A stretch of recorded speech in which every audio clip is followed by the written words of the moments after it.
Hello everyone, myself Phanindra. I'm practising chartered accountant. ఈరోజు మేము మీ ముందుకు రావడం గల కారణం ఏంటి అంటే one of our Shrimedha student mister Irfan got all India first rank at CMA foundation level. So ఈ రోజు మనం అతను ఇంటర్వ్యూ చేయబోతున్నాం. సో అతని యొక్క ఎక్స్పీరియన్సెస్ ఎలా ఉన్నాయి, ఏంటి, అసలు అతని వ్యూస్ ఏంటి అనేవి మనం ఈరోజు షేర్ చేసుకుందాం on this platform. So my dear student mister Irfan, నీ యొక్క ఒపీనియన్ అండ్ ఫ్యూ వర్డ్స్ మా స్టూడెంట్స్ ఎక్స్పెక్ట్ చేస్తున్నారు. So about your success, few words, can you please explain? Good morning everyone. నిజంగా చెప్పాలంటే నాకు ర్యాంక్ వచ్చిందని నాకు ఇప్పటికీ నమ్మకం కుదరట్లేదు. అందరు చెప్తున్నారు కాబట్టి నేను ఒక కల్లో లేనని ఫీల్ అవుతున్నాను. యాక్చువల్గా చెప్పాలంటే నేను శ్రీమేధలో జూనియర్ ఇంటర్ నుంచే జాయిన్ అయ్యాను. జూనియర్ ఇంటర్ నుంచే మాకు ఫౌండేషన్ క్లాసెస్ అనేవి స్టార్ట్ చేశారు. లైక్ ఇప్పుడు మీకు అర్థమయ్యేలా చెప్పడానికి, ఇప్పుడు IIT coaching and JEE mains coaching తీసుకునే వాళ్ళు ఇంటర్మీడియట్ క్లాసెస్లోనే నియర్లీ 7 months వరకు ఐఐటి కోచింగ్ క్లాసెస్ చెప్తారు. ఆ తర్వాత బ్యాలెన్స్ మంత్స్ అనేది ఇంటర్మీడియట్కి కేటాయిస్తారు. మాకు మరి అంత డ్రాస్టిక్గా 7 months 8 months చెప్పకపోయినా రెండు బ్యాలెన్స్ చేసి ఏది తక్కువ చేయకుండా చెప్పారు. దీనికి ప్రూఫ్ ఏంటంటే నాకు జూనియర్ ఇంటర్లోను సీనియర్ ఇంటర్లోను రెండిట్లోనూ హైయెస్ట్ మార్క్స్ వచ్చాయి. నాకు ఇంటర్మీడియట్లో 974 మార్క్స్ వచ్చాయి. And at the same time నేను CA foundation and CMA foundation రెండు క్వాలిఫై అయ్యగలిగానంటే దానికి మెయిన్ కారణం Srimedha. So nice, that's nice information.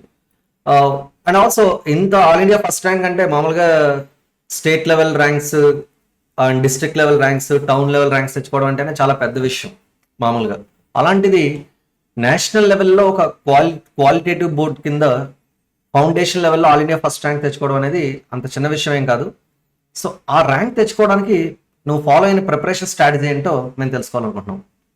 Yeah, మెయిన్గా నా సక్సెస్ వెనకాల కారణం ఏంటంటే నేను శ్రీమేధ యొక్క కరికులం అవని, షెడ్యూల్ అవని, రివిజన్ టైం టేబుల్ కానీ నేను పర్ఫెక్ట్గా ఫాలో అయ్యాను. ఏ సింగిల్ ఎగ్జామ్ కూడా స్కిప్ చేయకుండా, ఏ సింగిల్ లెసన్ కూడా స్కిప్ చేయకుండా నేను ప్రతి క్లాస్ అనేది విన్నాను. సో నాకు బేసిక్స్ అనేవి ఏవైనా సరే బాగా బిల్డ్ అయ్యాయని నేను చెప్పగలను. నెక్స్ట్ నేను చెప్పేది ఏంటంటే ఈచ్ అండ్ ఎవ్రీ పాయింట్ మన బోర్డ్ మెటీరియల్స్లో ఉన్నది ప్రిపేర్ అవ్వాలి. అట్ ద సేమ్ టైం శ్రీమేధల యొక్క షెడ్యూల్ అనేది ఫాలో అవ్వాలి. వాళ్ళు పెట్టే ఎగ్జామ్స్కి ఎలా ప్రిపేర్ అవ్వాలంటే బోర్డ్ మెటీరియల్లో ఉన్న each and every point, each and every some and each and every concept కూడా మనం ప్రిపేర్ అవ్వాలి. నేను చెప్పేది ఓన్లీ ర్యాంక్ ఆబ్జెక్టివ్గా చెప్పట్లేదు. ఈవెన్ పాస్ అవ్వాలన్నా కానీ మనకి కాన్సెప్చువల్ నాలెడ్జ్ అనేది బాగా ఇంపార్టెంట్. ఎందుకంటే ఎగ్జామ్లో మనం చేసిందే, మనం చదివిందే రాదు. దాన్ని కొత్తగా ఫ్రేమ్ చేసి అడగడానికి ట్రై చేస్తారు. సో మనకి కాన్సెప్చువల్ నాలెడ్జ్ అనేది ఉంటే మనం ఏ క్వశ్చన్ అయినా బాగా ఆన్సర్ చేయగలం. సో ఫస్ట్ స్టెప్ శ్రీమేధ యొక్క షెడ్యూల్ ఫాలో అవ్వాలి. సెకండ్ స్టెప్ దానికోసం board materials and Srimedha materials రెండు ప్రిపేర్ అవ్వాలి. అండ్ థర్డ్ స్టెప్ మనకంటూ ఒక ఓన్ నోట్స్ అనేది ఒక ప్రిపేర్ చేసుకోవాలి. అంటే మీ ఓన్ హ్యాండ్ రైటింగ్లో షార్ట్ నోట్స్ ప్రిపేర్ చేసుకోవాలి. లైక్ హోల్ చాప్టర్ని ఒకేసారి ఎగ్జామ్ ముందు ప్రిపేర్ అవ్వడం పాసిబుల్ కాదు కాబట్టి ఒక 4-5 pagesలో కవర్ అయ్యేటట్టు ప్రిపేర్ చేసుకుంటే ఎగ్జామ్కి ముందు హోల్ అన్ని కాన్సెప్ట్స్ అనేవి బాగా రివైజ్ అయిపోతాయి మనకి. నెక్స్ట్ ఎగ్జామ్స్ అనేది పర్ఫెక్ట్గా రాసి మనం వాటిలో ఏమేమి తప్పులు చేసామో అవి మనకి కీ ఇచ్చిన తర్వాత అవి మనం రెక్టిఫై చేసుకొని సేమ్ క్వశ్చన్ మళ్ళీ రిపీట్ అయితే కన్ఫామ్గా 100% యాక్యురసీతో రాసేటట్టు ప్రిపేర్ అవ్వాలి. ఓకే ఇర్ఫాన్, మామూలుగా అసలు ర్యాంక్ రావడం అనేది అంత ఈజీ థింగ్ కాదు. నిజంగా ఎక్స్పెక్ట్ చేసి ఉండవు కదా? లేదు సార్. అప్పుడు మరి ర్యాంక్ డిక్లేర్ చేయడమే కొంచెం లేట్ అయి ఉంటుంది. ఎందుకంటే ఫస్ట్ అసలు మార్క్స్ వస్తాయి, తర్వాత ర్యాంక్ రావడం జరుగుతుంది.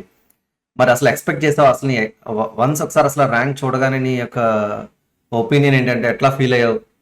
సడన్ గా అసలు ర్యాంక్ అంటే జనరల్ గా ఎక్స్పెక్ట్ చేయం, ఆల్ ఇండియా ఫస్ట్ ర్యాంక్ అనగానే అన్ఎక్స్పెక్టెడ్ గా ఫీల్ అవుతుంది. అంత సడన్ గా మనం ఎక్స్పెక్ట్ చేయం కదా. అది ఫస్ట్ టైం ఎలా తెలుసుకున్నావు ర్యాంక్ వచ్చిందని? ఎవరు చెప్పారు? అసలు ఆ టైమింగ్ లో నీకు ఫీల్ ఏంటి? ఒకసారి తెలుసుకుందాం. నేను ఎగ్జామ్ రాసినప్పుడు జస్ట్ పాస్ అవుతాననే అయితే కాదు, కానీ ఒక మినిమం ఒక ఎయిర్ 1 కాకపోయినా ఎయిర్ 100లో ఏదో ఒక పొజిషన్లో ఉంటానని అయితే ఎక్స్పెక్ట్ చేశాను.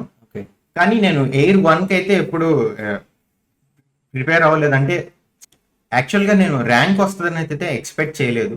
నేను రాసిన దానికి, నేను ప్రిపేర్ అయిన దానికి ఒక 100 places ఏదో ఒక ప్లేస్లో ఉంటానని అయితే ఎక్స్పెక్ట్ చేశాను.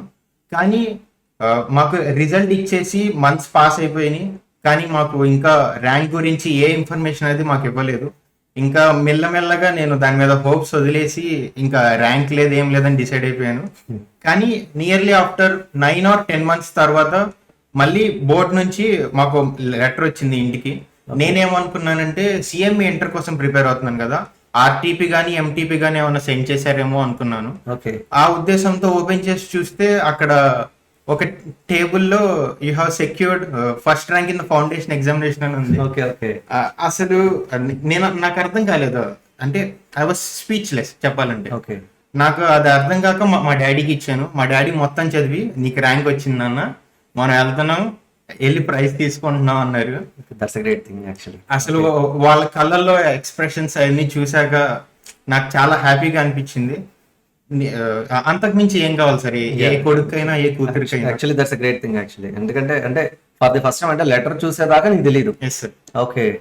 అంటే లెటర్ చూసి ఆల్ ఇండియా ఫస్ట్ ర్యాంక్ అని చూడగానే అసలు ఇంట్లో అసలు చాలా హ్యాపీగా ఫీల్ అయ్యి మంచి celebration moment actually, right? That's a nice moment. కానీ అటువంటి మూమెంట్ లో నాకు అది ఇంకా అంటే లోపల డైజెస్ట్ అవ్వట్లేదు ర్యాంక్ వచ్చినట్టు. ఆల్ ఇండియా ఫస్ట్ ర్యాంక్ నిజంగా నాకే వచ్చింది. నేను అది ఒక ట్రాన్స్ లోకి వెళ్ళిపోయినట్టు అయిపోయింది సిచ్యువేషన్. ఓకే. ఆ మూమెంట్ లో నాకు అనిపించింది ఒకటే, నా పేరెంట్స్ ఏవైనా నా కెరీర్ విషయంలో ఏమైనా బెస్ట్ డెసిషన్ తీసుకున్నారంటే అది నన్ను శ్రీమేధలో జాయిన్ చేయడం. Great thing. That's nice thing actually. నేను వెంటనే మా కాలేజ్ వాళ్ళకి ఫోన్ చేసి ముందుగా మీకే ఫోన్ చేసి నా ర్యాంక్ గురించి చెప్పాను sir. That's nice thing. Congratulations for that actually. Okay. See mister Irfan, యాక్చువల్గా ర్యాంక్ అనేది నీకు రావడం చాలా గ్రేట్గా ఫీల్ అయినావు. ఇప్పుడు చాలా మంది ఇప్పుడు సిఎంఏ ఫౌండేషన్ ప్రిపేర్ అవుతున్న వాళ్ళు ఉన్నారు. సో వాళ్ళకి కూడా ఆల్ ఇండియా ఫస్ట్ ర్యాంక్ రావాలి అని వాళ్ళకి అనిపించింది. సో నీ సజెషన్స్ ఏంటి? వాళ్ళు ఎలా ప్రిపేర్ అయితే వాళ్ళు అంటే ఏం చేస్తే ఆల్ ఇండియా ఫస్ట్ ర్యాంక్ వస్తుంది అనేది వాళ్ళు ఎక్స్పెక్ట్ చేస్తాం. So give your few suggestions to our students who wants to get all India first. Definitely sir, rank అనేది ఎవరైనా అచీవ్ చేయగలరు. నాకేమైనా కళ వచ్చిందంటే నాకు ర్యాంక్ వస్తుందని, కానీ వచ్చేసింది కదా. సో ర్యాంక్ అనేది ఏదో బ్రహ్మ విద్య, నేను ఏదో కారణ జన్ముడిని, నాకు మాత్రమే ర్యాంక్ వస్తుందని అలా ఏం లేదు. ఉన్న ప్రతి కాన్సెప్ట్ ని క్లియర్ గా ప్రిపేర్ అయ్యి మీ టీచర్స్ కానీ, మీ ఫ్యాకల్టీ కానీ, మీ కాలేజ్ మేనేజ్మెంట్ కానీ ఏమైతే చెప్పారో అవి స్టెప్ బై స్టెప్ ఫాలో అయితే ర్యాంక్ అనేది ఖచ్చితంగా వస్తుంది. Okay, that's nice, that's very nice. And also ఇంకొక చిన్న పాయింట్ ఏంటంటే, అంటే అందరూ ర్యాంక్స్కి ట్రై చేస్తూ ఉంటారు, కానీ చాలామంది స్టూడెంట్స్ మేము క్వాలిఫై అయితే చాలు, నాకు సర్టిఫికేట్ కావాలి అనుకుంటారు. అంటే ఇప్పుడు జస్ట్ నేను క్వాలిఫై అయితే చాలు అనుకునే వాళ్ళకి, అంటే ఇప్పుడు నేను కంప్లీట్లీ కవర్ చేయను, నేను మ్యాక్సిమం ట్రై చేస్తాను, కానీ నాకు ర్యాంక్ కన్నా ముందు అసలు నేను బేసిక్ పాస్ అవ్వాలి అనుకున్నప్పుడు 100% కవర్ చేసి నీకు పాస్ అవ్వడానికి కూడా ఒక ప్లాన్ ఉంటుంది కదా, ఒక కొంచెం అలాంటి సజెషన్, అంటే ఇమీడియట్ గా నేను ఫస్ట్ అటెంప్ట్ లో పాస్ అవ్వాలనుకున్న వాళ్ళకి నీ సజెషన్ ఏంటి అట్ సిఎంఏ ఫౌండేషన్ గా? ఇప్పుడు నేను చెప్పబోయేది సార్ చెప్పిన కేటగిరీకి ఉపయోగపడుతుంది, ప్లస్ మాకు ఎక్కువ టైం లేదు, మేము హోల్ సిలబస్ ని ఈ తక్కువ షార్టేజ్, నేను ఇప్పుడు చెప్పబోయేది సార్ చెప్పిన కేటగిరీకే కాదు, ఎవరైతే మాకు ఎక్కువ టైం లేదు, మాకు తక్కువ టైంలో ఎక్కువ సిలబస్ కవర్ చేయాలి, లైక్ ఇప్పుడు 20% ఎఫర్ట్స్తో 80% మార్క్స్ వచ్చేటట్టు మాకు ఒక స్ట్రాటజీ చెప్పండి అంటే, నేను ముందుగా చెప్పబోయేది ఏంటంటే, బోర్డ్ మెటీరియల్స్ ఓపెన్ చేసి వెయిటేజ్ ప్రకారంగా అరేంజ్ చేసుకోండి. ప్రతి సబ్జెక్ట్లో మనకి మోస్ట్ ఇంపార్టెంట్ టాపిక్స్ ఉంటాయి, లెస్ ఇంపార్టెంట్ టాపిక్స్ ఉంటాయి. లైక్ ఏబిసి అనాలిసిస్ చేసుకోండి, ఏ అంటే మోస్ట్ ఇంపార్టెంట్, కానీ అది తక్కువ పోర్షన్ ఉంటుంది, అంటే అది తక్కువ ప్రిపేర్ అయినా కానీ ఎక్కువ మార్క్స్ స్కోర్ చేసే ఛాన్స్ అయితే మనకు ఉంటుంది. సో అలాంటి టాపిక్స్ని ముందు చేసుకోవాలి. బి అంటే దానికన్నా కొంచెం తక్కువ వెయిటేజ్ ఉంది. సి అంటే మిస్లేనియస్ టాపిక్స్ అవాయిడ్ చేయమని కాదు, కానీ ఏ అండ్ బి రెండు అయిపోయాక సి అనే టాపిక్ కవర్ చేయండి. నెక్స్ట్, బోర్డ్ మెటీరియల్స్ చూడకుండా అయితే ఎగ్జామినేషన్ హాల్కి వెళ్ళమాకండి. బోర్డ్ మెటీరియల్స్ కవర్ చేశాకే మీరు ఎగ్జామ్ హాల్కి వెళ్ళాలి. And board materials important, plus మీకు శ్రీమేధ మెటీరియల్స్ కూడా important. That's nice. Okay, so just first అంటే ఇమీడియట్ గా ఫస్ట్ అటెంప్ట్ లో క్వాలిఫై అవ్వాలనుకున్న వాళ్ళు ఎవరైతే ఉన్నారో వాళ్ళు ఇలా ఫాలో అయితే కనుక డెఫినెట్ గా in the very first attempt they can qualify. Each and every concept అయిపోయిన తర్వాత వాటికి రిలేటెడ్ గా ప్రీవియస్ క్వశ్చన్స్ అవ్వనివ్వండి, లేదా ఆర్టీపీస్ కానీ ఎంటీపీస్ కానీ ఒకసారి రిఫర్ చేస్తే బెస్ట్. ఎందుకంటే మనకి ఎగ్జామినేషన్ హాల్లో ఈ కాన్సెప్ట్ నుండి ఎటువంటి క్వశ్చన్ వస్తుందో అనేది మనకి ప్రీవియస్ క్వశ్చన్ పేపర్ చూస్తేనే అది తెలుస్తుంది. That's nice. First thing is మీరు ఒక మంచి స్టడీ ఎన్విరాన్మెంట్ అనేది క్రియేట్ చేసుకోవాలి. బేసిక్గా మీరు రోజు కాలేజ్కి అటెండ్ అయ్యేటట్టయితే మీకు ఇంకా బెంచెస్ ఉంటాయి కాబట్టి వాళ్ళు పెట్టే స్టడీ అవర్స్లో మీరు కదలకుండా కూర్చుంటే అది సరిపోతుంది. ఒకవేళ ఇంట్లో నుండి ప్రిపేర్ అయ్యేటట్టయితే మాత్రం ఒక రూమ్ మీకంటూ అలాట్ చేసుకొని ఒక స్టడీ టేబుల్ పెట్టుకొని బుక్స్ అన్ని అందుబాటులో పెట్టుకోవాలి. అండ్ ఫోన్, ల్యాప్టాప్, సిస్టమ్ ఇలాంటివి ఏవి అందుబాటులో లేకుండా దూరంగా పెట్టేయాలి. అండ్ ఇంట్లో వాళ్ళకి కూడా ముందేగానే మనం చెప్పేయాలి, నన్ను డిస్టర్బ్ చేయమాకండి, నేను చదువుకుంటున్నాను. ఓకే. నెక్స్ట్ ఒక టైమర్ పెట్టుకొని ఆ టైమర్ అయిపోయేంత వరకు ఎఫెక్టివ్ గా ప్రిపేర్ అవ్వాలి. మధ్యలో బ్రేక్స్ తీసుకోవాలి. ఓకే. నెక్స్ట్ డే స్కాలర్స్ కి అయితే ఇది ఓకే. హాస్టలర్స్ అయితే మాత్రం ఎలాగో మీరు హాస్టలర్స్ కి ఇంకా చాయిస్ ఉండదు కాబట్టి కరెక్ట్. యాక్చువల్లీ కంపల్సరీగా కూర్చొని చదువుకోవాలి. వాళ్ళకి మొబైల్స్ అవైలబుల్ గా ఉండవు మన దగ్గర అయితే. ఓకే. హాస్టల్లో బెడ్ మీద లేదా మెస్ లో కూర్చొని చదివే పనులు చేయమాకండి, క్లాస్ రూమ్ లో కూర్చొని చదువుకోవాలి. ఎందుకంటే మనం రోజు అక్కడ ఏదైతే చేస్తున్నామో బ్రెయిన్ దానికి అలవాటు పడిపోయి మనం బెడ్ మీద ఉన్నప్పుడు మనకి పడుకోవాలనిపిస్తుంది, అండ్ మెస్ లో ఉన్నప్పుడు తినాలనిపిస్తుంది, ఆకలిస్తుంది. కరెక్ట్. తినంగానే మళ్ళీ పడుకోవాలనిపిస్తుంది. సో నేను చెప్పేది ఏంటంటే స్టడీ కంటూ ఒక ప్లేస్ అలాట్ చేసుకొని ఆ ప్లేస్ లో మాత్రమే స్టడీ చేయండి. ఆ ప్లేస్ లో ఇంకే యాక్టివిటీ కూడా మీరు చేయమాకండి. ఓకే. మరి సోషల్ నెట్వర్కింగ్ వెబ్సైట్స్ అవి వాటిపై ఒపీనియన్ మెయింటైన్ చేయొచ్చా ప్రిపరేషన్ టైంలో? అంటే moderation is important sir. Okay. మొత్తం డియాక్టివేట్ చేసేసేయండి, డిలీట్ చేసేయండి నేను చెప్పను, కానీ ఓకే. డేకి ఒక లిమిటెడ్ టైం అనేది కేటాయించుకోవాలి. Okay. లైక్ ఒక 20 or 30 minutes ఇస్ ఫైన్. కానీ మనలో చాలా మందికి సోషల్ మీడియా చూస్తే అవర్స్ వెళ్ళిపోతూ ఉంటాయి. 8 to 9 hours చూసేస్తా ఉంటారు సింగిల్ డే లో. సో కంట్రోల్ ఉంటే 20 minutes ఓకే, దట్స్ ఫైన్. ఒకవేళ అన్కంట్రోలబుల్ గా ఉన్నారనుకుంటే బెటర్, వాళ్ళు దాని నుంచి కంప్లీట్లీ అవాయిడ్ చేయడం బెటర్, అంతేగా? Yeah fine. మైండ్లెస్ స్క్రోలింగ్ కూడా ఆపేయాలి. ఒకసారి మీరు రీల్ సెక్షన్ కి వెళ్ళిపోతే జరుగుతూనే జరుగుతూనే ఉంటుంది, వేస్ట్ చేస్తాం. సో నువ్వైతే యూజ్ చేసిన చాలా లిమిటెడ్ గా ఒక బ్రేక్ టైమ్ లో 20 minutes అలా యూజ్ చేస్తాం. That's nice. Complete balancing. Right, fine. Next early morning ఏదైనా ఫిజికల్ యాక్టివిటీ ప్లాన్ చేసుకుంటే బెటర్. ఎందుకంటే మనం డే స్టార్ట్ చేసేదే ఒక ఊపుతో చేస్తే డే అంతా ఎనర్జెటిక్ గా ఉంటాం. సో ఏదైనా వర్కౌట్ గానీ, వాకింగ్ గానీ, లేదా మెంటల్ పీస్ కోసం మెడిటేషన్ అయితే ఎంతసేపు స్పెండ్ చేయాలి దానికి? Nearly minimum 30 minutes is fine. Maximum 1 hour. 1 hour కన్నా ఎక్కువ చేస్తే మనలో మళ్ళీ స్ట్రెంగ్త్ పడిపోతుంది. స్ట్రెంగ్త్ పడిపోయి మళ్ళీ డే అంతా పొడుగునే ఉంటాం. Okay okay okay, right. So దీనివల్ల ఏంటంటే మనం యాక్టివ్ గా ప్రిపేర్ అవ్వగలుగుతాం. That's a nice suggestion. Thank you actually. Okay Irfan, actual గా మనం ఏది పడితే అది నచ్చింది తినేస్తూ ఉంటాం. పానీపూరి తింటాం, ఫ్రైడ్ రైస్ తింటాం, నూడిల్స్ తినేస్తూ ఉంటాం. మరి ఈ ఎగ్జామినేషన్ కి లాస్ట్ 2 to 3 months ఉంటుంది కదా, ఆ టైమింగ్ లో ఏమైనా స్పెసిఫిక్ ఫుడ్ హ్యాబిట్స్ ఫాలో అయ్యావా? అండ్ ఇంకేమన్నా అంటే నీ యొక్క ఎన్విరాన్మెంట్ ఎలా మేనేజ్ చేసుకున్నావు, నీ హెల్త్ ని ఎలా బ్యాలెన్స్ చేసుకున్నావు, వీటి గురించి కొంచెం చెప్తే అందులో ఉండే పాయింట్స్ మా వాళ్ళు కూడా ఫాలో అయితే అది ర్యాంక్ తెచ్చుకోవడానికైనా పాస్ అవడానికైనా యూజ్ అవుతుంది కదా. Yeah definitely. ఒక గుడ్ ఫుడ్ లైఫ్ స్టైల్ అయితే మెయింటైన్ చేయాలి. ఓకే. ఎగ్జామ్స్ కి ముందనే కాదు, అసలు మనం లైఫ్ స్టైలే అలా మెయింటైన్ చేయాలంటే అవుట్ సైడ్ ఫుడ్ అనేది చాలా మోడరేషన్ లో తీసుకోవాలి. ఎగ్జామ్స్ కి ముందు అయితే బ్యాన్ చేసేయాలి కంప్లీట్ గా. ఓన్లీ హోమ్ ఫుడ్ తినాలి. ఒకవేళ హాస్టలర్స్ అయితే మీకు బయట ఫుడ్ తినే చాయిస్ ఉండదు కాబట్టి హాస్టల్లోనే మీకు మంచి ఫుడ్ అనేది ప్రొవైడ్ చేస్తారు కాబట్టి ఆ ఫుడ్ మాత్రమే కన్జ్యూమ్ చేయండి. బయట నుండి తెప్పించుకోవడాలు, బయట తినడాలు చేస్తే మనకి హెల్త్ ఏదైనా తేడా కొట్టే ఛాన్సెస్ అనేవి ఎక్కువ ఉంటాయి. మా ఫ్రెండ్స్ లో కూడా చాలా మందికి బయట ఫుడ్ తినడం వల్ల ఎగ్జామ్ కి ముందు చాలా ప్రిపరేషన్ టైం అనేది లాస్ట్ అయ్యేది. వాళ్ళకి తక్కువ మార్క్స్ రావడానికి కూడా ఇది main reason. Every factor is influencing. Next fruits ఎక్కువ కన్జ్యూమ్ చేస్తే బెటర్. ఓకే. నెక్స్ట్ ఫుడ్ అనేది కాకుండా ఇంకో ఇంపార్టెంట్ ఫ్యాక్టర్ ఏంటంటే స్లీప్. Okay, sufficient sleep. చాలా మంది ఎక్కువ చదివేస్తారు కానీ బాడీకి రెస్ట్ ఇవ్వదు. ఎన్ని గంటలు పడుకోవాలి అంటే ఎగ్జామ్ కి 1 week 2 weeks బిఫోర్ అయితే 6 hours ఇస్ ఫైన్. దానికి ముందు మనకి ఆబ్వియస్లీ ప్లెంటీ ఆఫ్ టైం ఉండదు కాబట్టి minimum 7 hours, maximum 8 hours. 7 to 8 hours sleep అనేది మెయింటైన్ చేయాలి. డే టైమ్ ని ఎఫెక్టివ్ గా యూజ్ చేసుకోగలిగితే కనుక నైట్ టైం మనం పడుకోగలుగుతాం. ఓకే. వీళ్ళల్లో కొంతమంది నైట్ ఔల్స్ ఉంటారు. అంటే మేము మార్నింగ్ అంతా చదవలేము, రాత్రి మాత్రమే చదవగలము. Okay okay. వాళ్ళంటి వాళ్ళకి సపరేట్ టైం టేబుల్స్ ఉంటాయి, స్టడీ టేబుల్స్. అవి కాలేజ్ కి సెట్ అవ్వవు కానీ ఇట్స్ ఫైన్. వాళ్ళు రాత్రిపూట మేము కూర్చొని చదవగలం, వేరే డిస్ట్రాక్షన్స్ లేకుండా అంటే ఇట్స్ ఫైన్, చదువుకోవచ్చు. ఓకే, ఇది ఎందుకు చెప్తున్నానంటే మార్నింగ్ టైం అంటే మనల్ని ఎవరొకరు చూస్తా ఉంటారు, మనం చేయకూడని చేయకుండా ఉంటాం. నైట్ టైం చూసే వాళ్ళు ఉండరు, మనం డివేట్ అవడానికి ఛాన్స్ ఎక్కువ, చాలా ఎక్కువ ఛాన్సెస్ ఉంటాయి. మాక్సిమం ఏంటంటే ఈవెన్ డే టైం ఎక్కువగా చదువుకోవడం వల్ల నైట్ టైం పడుకోవడం వల్ల హెల్దీగా కూడా ఉండగలుగుతాం.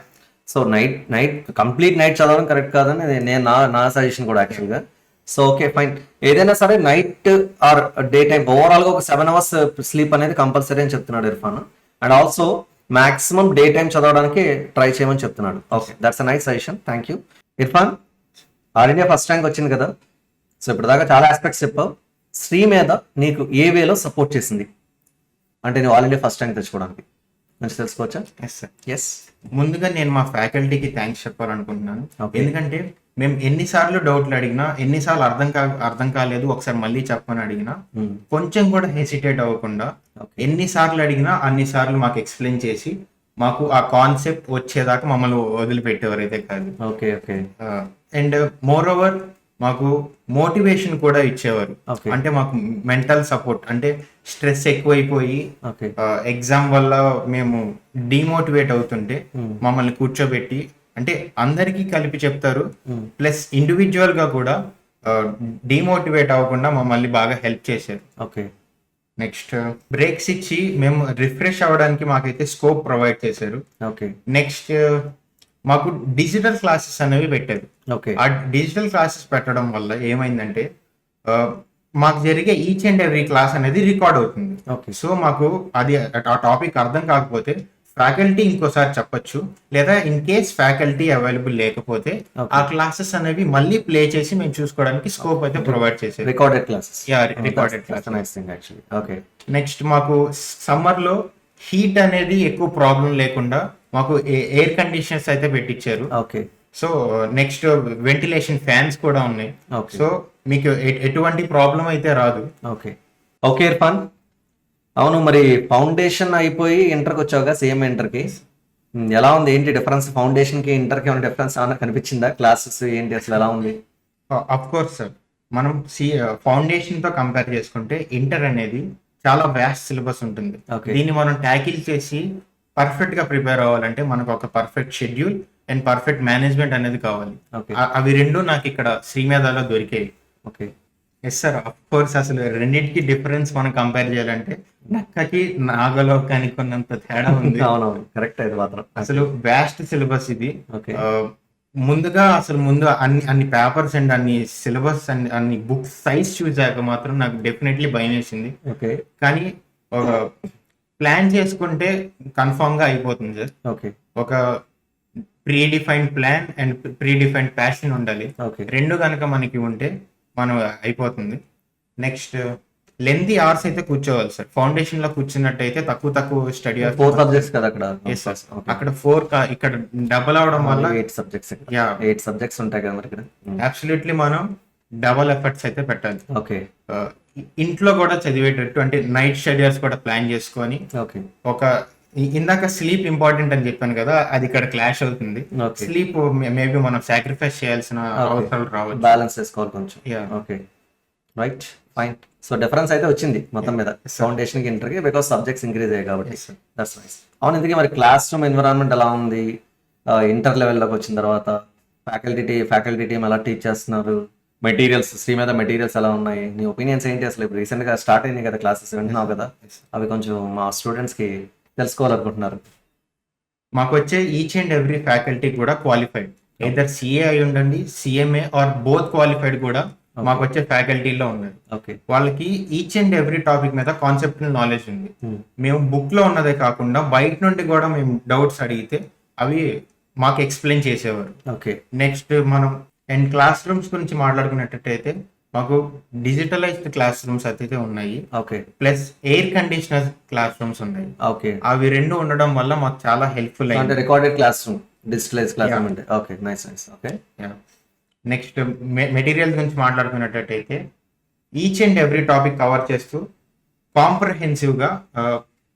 టాపిక్ వైజ్ మనకి సమ్స్ అనేవి అరేంజ్ చేసి ఉంటాయి. లైక్ ఇప్పుడు అకౌంట్స్ ఏదైనా టాపిక్ తీసుకుంటే ఏదైనా చాప్టర్ లో ఓకే మనకి టాపిక్ వైజ్ అనేది each and every sum arrange చేసి ఉంటాయి. లైక్ అంటే కాన్సెప్ట్ వైస్ ఎస్ సార్, అంతేగా. ఓకే, కాన్సెప్ట్ వైస్ సపరేషన్ అనేది మెటీరియల్ లో ఉంటుంది. Yes. దానివల్ల preparation easy easy okay next Shrimedha materials లో మనకి యూస్ఫుల్ అయ్యేది ఏంటంటే బోత్ బోర్డ్ మెటీరియల్స్ ప్లస్ బయట author sums plus previous question papers and mock test papers లో వచ్చిన క్వశ్చన్స్ కూడా కవర్ చేసి మనకి శ్రీమేధ మెటీరియల్స్ అయితే మనకి ఒక కన్సాలిడేటెడ్ ఫామ్ లో అయితే దొరుకుతుంది. కాంప్రహెన్స్ Yeah. Yeah that will cover every Each type and of every topic. Yeah. Okay nice that's nice thing actually. Okay Irfan, one more question. Yes, sir. మరి సిఎంఏ ఫౌండేషన్ లో ఆల్ ఇండియా ఫస్ట్ ర్యాంక్ తెచ్చుకున్నాం. Yes, sir. మరి CMA inter preparation strategy ఏంటి?